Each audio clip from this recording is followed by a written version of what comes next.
The world does not reward the warm-hearted. It rewards the sharp, the patient, the cold. Think about it. Every message you were fed since childhood urged you to be kind, to be helpful, to stay humble, to wait your turn. But look around. Is it the kind who rise? Is it the humble who lead? Or do you see that the ones who dominate are not the ones who smile the most, but the ones who calculate the deepest? They don't waste energy chasing fairness or begging for recognition. They pull strings from the shadows. They stay silent while others scream, and when they move, their presence reshapes the room. That's the first truth Machiavelli would force you to swallow. Warmth makes you predictable, but coldness makes you feared. This isn't about cruelty, it's about clarity. Because when you let emotions steer your life, you lose.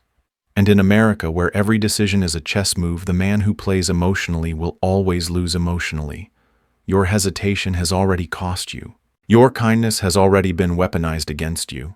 And while you replay betrayals like sad songs, someone else is already 5 moves ahead, using silence as bait and detachment as armor. A cold genius is not heartless. He simply refuses to let his heart write the script of his destiny. He doesn't cry for mercy, he doesn't wait for justice, and he doesn't seek to be understood.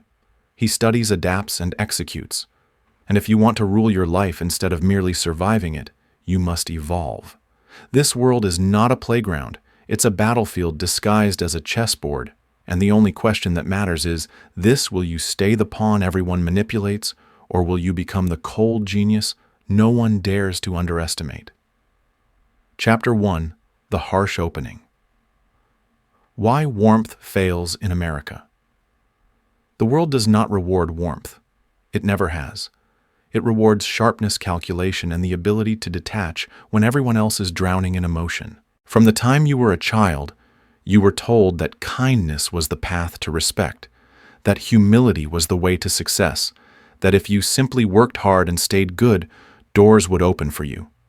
But let me ask you, has that really happened? Look around this country. Look at corporate America. Look at politics. Look even at your own life. Are the ones at the top the most humble? Are the ones in control the ones who always played fair? No. The names you remember, the leaders who shaped history, the CEOs who turned companies into empires, they weren't just smart. They were cold. They knew that warmth is predictable, but coldness makes you untouchable. This is the brutal truth. The warm-hearted get overlooked while the cold strategist gets crowned. You know this already. Think about the job you deserved but didn't get because someone louder, more certain, less hesitant took it. Think about the relationship where you gave everything only to be discarded by someone who valued detachment more than devotion. You see in America where competition is relentless and every arena is a battlefield disguised as opportunity.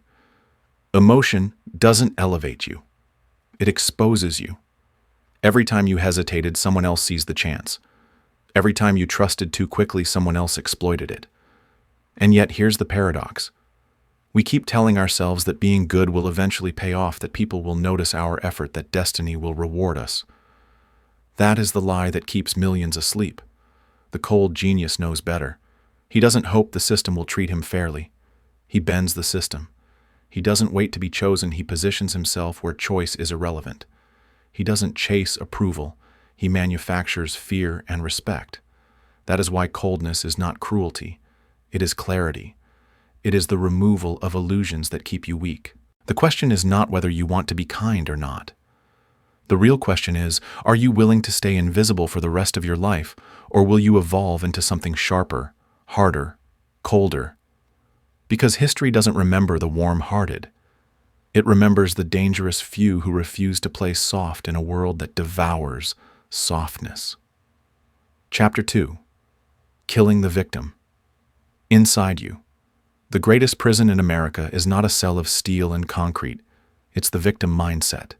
It's the quiet belief that your suffering makes you special, that your pain entitles you to pause, that life owes you a break, because it's been unfair.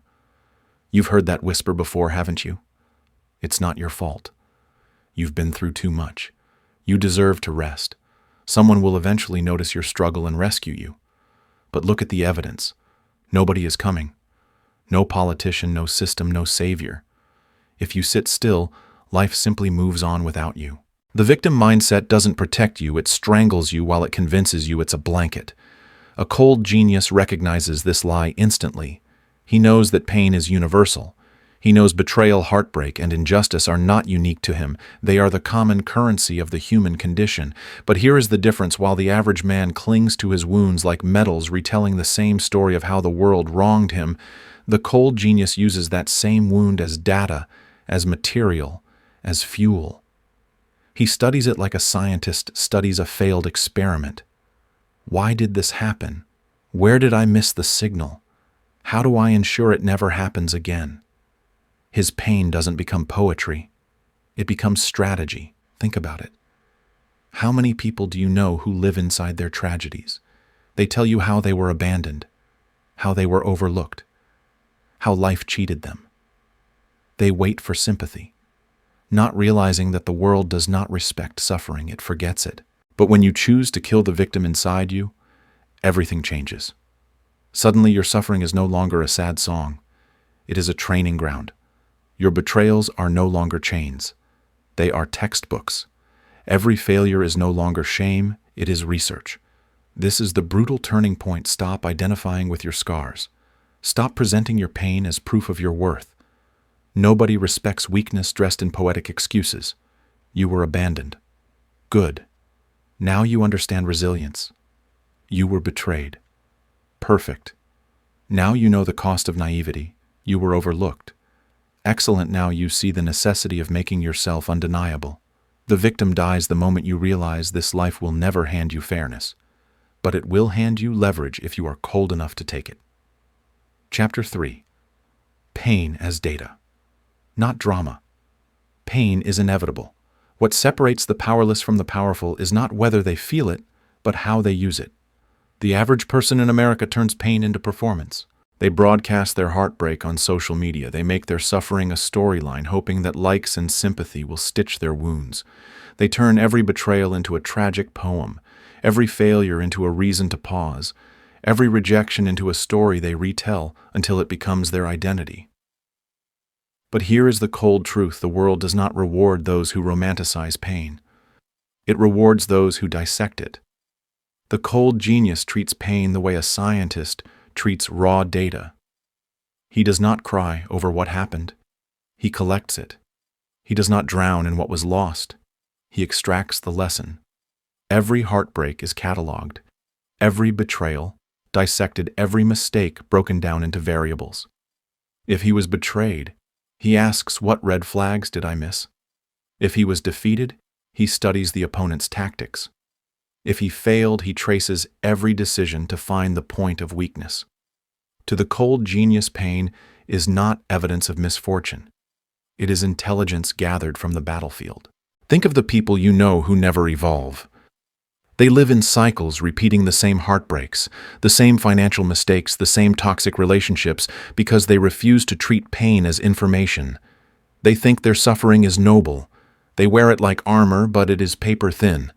Meanwhile, the cold strategist rewrites his story. He refuses to let yesterday's wound dictate tomorrow's choices. He understands that every humiliation is tuition, every loss is an investment in sharper judgment. This is where the transformation takes place, when you stop asking, why did this happen to me, and start asking, what is this teaching me? When you abandon self-pity and embrace self-study, pain ceases to be a weakness, it becomes your advantage. Machiavelli would say, never waste a loss. If you suffered, let it refine you. If you were betrayed, let it educate you. If you failed, let it rewire your approach. That is the edge of the cold genius. While others bleed, he calculates. While others cry, he builds. And while others cling to pain as identity, he wields it as a weapon. Chapter 4. Emotional distance. The real armor. There is no armor stronger than emotional distance. In a world where everyone is constantly broadcasting their feelings on Instagram stories, in heated arguments, in boardroom outbursts, the man who remains unreadable is terrifying. Why? Because people cannot manipulate what they cannot measure. They cannot predict the moves of someone whose emotions are sealed behind discipline. Emotional distance is not coldness for the sake of cruelty. It is the shield that protects your power. Consider this in America. Outrage is entertainment. Anger trends online tears. Gather sympathy clicks, and vulnerability is packaged as content. But while the crowd chases attention by revealing their wounds, the cold genius reveals nothing. He knows that the moment people can read you, they can shape you. If they know what makes you angry, they can provoke you. If they know what makes you insecure, they can guilt you. If they know what makes you desperate, they can own you. That is why distance is essential. It keeps the levers of your mind in your own hands. Think of the times you lost control. The argument where you said too much. The betrayal where you showed too much pain. The negotiation where you revealed your eagerness. Each of those moments gave someone else power. Emotional distance removes that possibility. It allows you to step back to observe the field without being consumed by it, to see people's intentions without their noise clouding your judgment. It transforms you from a participant in drama into the architect of outcomes. This doesn't mean becoming robotic. You still feel everything. You still experience betrayal, anger, attraction, even love. But you refuse to act on them until the timing is perfect. You master the pause. You let the storm pass through you without moving. And when you finally choose to respond, it's with precision, short, sharp, undeniable. That's why silence becomes more powerful than rage. That's why stillness becomes more dangerous than chaos. Machiavelli understood that leaders who lash out are pawns of their emotions. The ruler who withdraws, who listens while others shout, who calculates while others perform, that ruler cannot be controlled. Emotional distance is not weakness. It is the foundation of dominance. It is the ability to feel the fire and yet keep your hands steady on the blade. And when the world realizes they cannot read you, they will fear you. Because the unreadable man is the most dangerous man in the room. Chapter 5. Reading the Chessboard of Power. Every room you walk into is not a gathering. It is a battlefield. The conference table at work, the family dinner, the networking event, even the casual Friday night out with friends. These are not neutral spaces. They are chessboards. Pieces are moving, alliances are forming, and power is always shifting even when nobody speaks of it. The tragedy is that most people remain blind to this. They see only faces and words, never the forces underneath. They judge the smile, not the motive. They believe the promise, not the leverage hidden behind it. And because they are blind, they become pawns moved, manipulated, and sacrificed by those who can see deeper. The cold genius never makes this mistake. The moment he steps into a room, he begins scanning. Who has real influence? Who is pretending? Who is hungry for validation, desperate for approval, addicted to being liked, who fears confrontation and will collapse under pressure? This is the map of power, and once you see it, you can no longer be fooled. You stop reacting to the surface. You start decoding the game beneath it. Think about the last meeting you were in. Did you notice who interrupted others to claim dominance? Did you see who remained silent, yet controlled the direction with a single glance? Did you pick up on who laughed too loudly, revealing their need to belong? These are not accidents, they are signals. And the cold genius collects them the way a strategist collects intelligence. Machiavelli compared politics to mathematics, predictable patterns hidden inside human behavior. The same is true today. Fear, greed, envy, lust, and the hunger for status pull people like gravity. The average man is yanked around by these forces. The cold genius studies them, predicts them, and uses them. This isn't cynicism, it's clarity. When you realize that behind every act of kindness is a cost, behind every handshake is an agenda, you stop being surprised. You start being prepared. And this is the turning point. Once you see life as a chessboard, you stop moving impulsively. You wait. You watch, you let others expose themselves. Because the fool rushes to play checkers while the strategist is already calculating checkmate. The man who can read the board controls the board, and the one who controls the board controls everyone sitting at it. Chapter 6. the discipline of cutting loose. Every rise demands a sacrifice. You cannot climb higher if you refuse to release the weight pulling you down.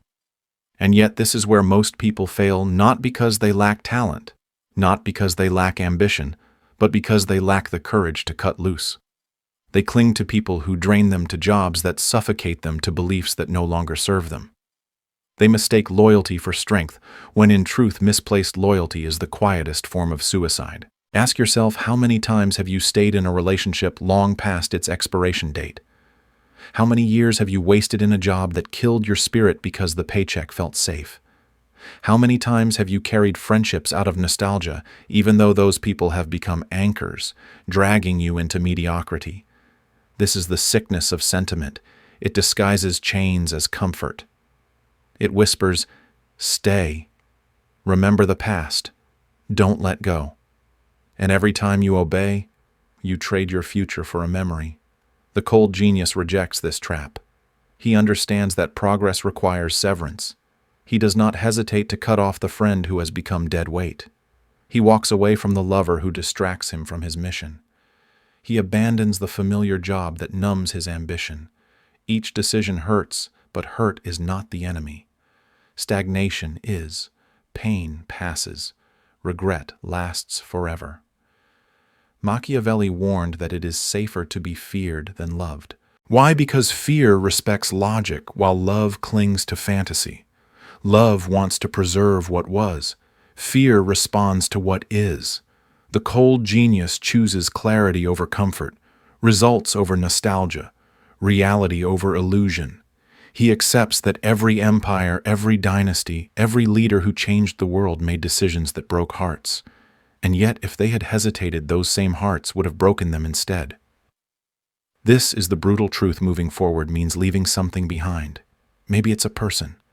Maybe it's a belief. Maybe it's the weaker version of yourself. And no, it won't leave quietly. It will cry. It will guilt trip you. It will drag you into memory. But if you want power, you cut through it. That is discipline, the cold act of choosing your future over your comfort. Because only those who dare to sever the past can ever claim the future. Chapter 7. Mastering Emotional Distance. The most dangerous man is not the one who feels nothing, but the one who feels everything and still acts with precision. Emotional distance is not the death of your heart. It is the discipline of your will. In a culture that worships oversharing, where people spill their lives online for strangers to consume, where outrage is a currency and vulnerability is branded as content, the man who remains unreadable becomes magnetic. He terrifies without raising his voice. He commands without lifting a finger. He wins not by outshouting others, but by refusing to let them see the levers that move him. Think about how often your emotions have betrayed you. You argued in anger and lost credibility. You revealed your desperation in negotiations and gave away leverage. You showed heartbreak to the wrong person and gave them power over your soul. Each time your emotions did not protect you, they exposed you. The cold genius learns this lesson once and never repeats it. He builds an armor not of steel but of restraint. He allows himself to feel the sting of betrayal, the fire of anger, the pull of desire, but he never moves impulsively. He pauses. He waits. He calculates. This is the mastery. You can feel the storm inside you, but you do not let the storm steer you. You can feel rage but respond with silence. You can feel attraction but delay action until the timing is perfect. You can feel betrayal but choose strategy over reaction. And in that pause lies power, because nobody can control a man who cannot be provoked. Machiavelli understood that rulers who act out of desperation become pawns in the games of others. But rulers who remain calm while the world burns those rulers become legends. Emotional distance is not indifference. It is the ultimate form of control.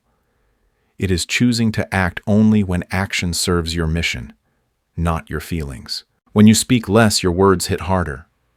When you reveal nothing, people fill the silence with their own fear. When you master distance, you become unpredictable, unreachable, untouchable. And that is why emotional distance is the foundation of dominance. The man who cannot be read is the man who cannot be broken. Chapter 8. Reputation as a weapon. Reputation is power you don't have to spend twice. It moves before you enter a room and lingers long after you leave. In America, where perception often outweighs reality, reputation is not just an accessory, it is a weapon. The cold genius knows this. He understands that while average people chase constant visibility, trying to be everywhere and impress everyone, true influence is built through scarcity, precision, and impact. Consider the difference. The average man floods his circle with noise, too many words, too many posts, too much presence. The result, familiarity, and familiarity breeds contempt. The cold genius chooses the opposite. He appears less often, but with such clarity and force that his presence is impossible to ignore. He knows that when you are always available, you become disposable. But when you are rare, you become unforgettable. Think about the figures who dominate history and even modern culture. They are not the ones who begged to be liked, but the ones whose names were spoken in whispers, whose reputations made others cautious. Your silence can be more frightening than another man's speech. Your absence can feel heavier than another man's presence. That is how reputation becomes armor you no longer have to defend yourself because others already fear offending you. Machiavelli wrote, "It is not titles that honor men, but men that honor titles." This means reputation must be engineered from your discipline, your precision, your coldness. It is not about what you claim to be, but about what others assume you are. If people believe you are sharp, dangerous, and unshakable, they will adjust their behavior before they ever challenge you. That adjustment is your invisible leverage. But reputation is not built by accident. It requires deliberate strategy. Say less, but let every word strike. Do less, but let every action echo. Create the impression that your time is sacred, your attention costly, your patience finite. And when you leave before comfort sets in, because comfort breeds disrespect. The cold genius cultivates a reputation like a fortress, distant, impenetrable, commanding. And once that reputation is established, it fights battles for him. Enemies hesitate. Allies tread carefully. Strangers think twice. That is the beauty of this weapon. You don't always have to act because your reputation acts for you. And in a world where power is perception, the sharpest blade is the one forged from how others see you. Chapter 9. The Final Transformation. Becoming Untouchable. There comes a moment when the transformation is complete, when the man who once explained himself, defended himself, begged to be understood, finally disappears. What emerges in his place is not simply stronger, but untouchable. The final form of the cold genius is not about speaking louder, not about proving his worth, but about becoming a presence that cannot be shaken, a force that cannot be manipulated, a mind that cannot be read. Think about what that means. You no longer need validation. You no longer waste energy convincing others why you are worthy. You no longer soften your edges so the world feels comfortable around you. Instead, your clarity becomes your crown. You act with surgical precision. You move without apology. You are no longer reacting, you are orchestrating. In America, where endless noise drowns out quiet power, the untouchable man becomes a paradox. He says little, yet his silence feels like judgment. He appears rarely, yet his absence creates anxiety. He doesn't chase approval, yet approval chases him. People begin to second-guess their words in your presence, preparing twice as hard simply because you are in the room. That is the mark of transformation your reputation does. The heavy lifting your aura unsettles the mediocre. Your discipline terrifies the unprepared. But let's not romanticize it. This transformation demands brutal sacrifice. You must bury the weaker version of yourself. The one who sought fairness. The one who clung to comfort. The one who believed loyalty was always noble. That man must die because he was the anchor. And yes, it will hurt. You will feel guilt. You will feel the pull of nostalgia. But when the weaker self resurfaces whispering for you to return, you cut him down again, because the future has no room for his excuses. Machiavelli understood this final truth. Power belongs not to those who feel the most, but to those who act with the least hesitation. The untouchable man does not fear being disliked, because he knows fear is more reliable than love. He does not fear loss, because he knows loss refines him. He does not fear betrayal because he has already dissected it. This is the ultimate transformation. You don't just play the game, you control it. You don't just survive chaos, you command it. You don't just rise, you become untouchable. And once you reach this state, the world no longer dares to test you. In the end, the lessons of the cold genius are not abstract, they are brutally practical. The first lesson: stop living as a victim. Pain is inevitable, but self-pity is optional. Every heartbreak, every betrayal, every failure is not a tragedy to dwell on, but a case study to analyze. If you keep replaying your pain, you will repeat it. If you study it, you will outgrow it. The second lesson: emotions are signals, not commands. You can feel anger, desire, even fear, but you don't have to act on them. When you pause, when you wait, when you choose strategy over impulse, you turn emotions into fuel instead of chains. That's what makes you dangerous, because nobody can provoke or predict you.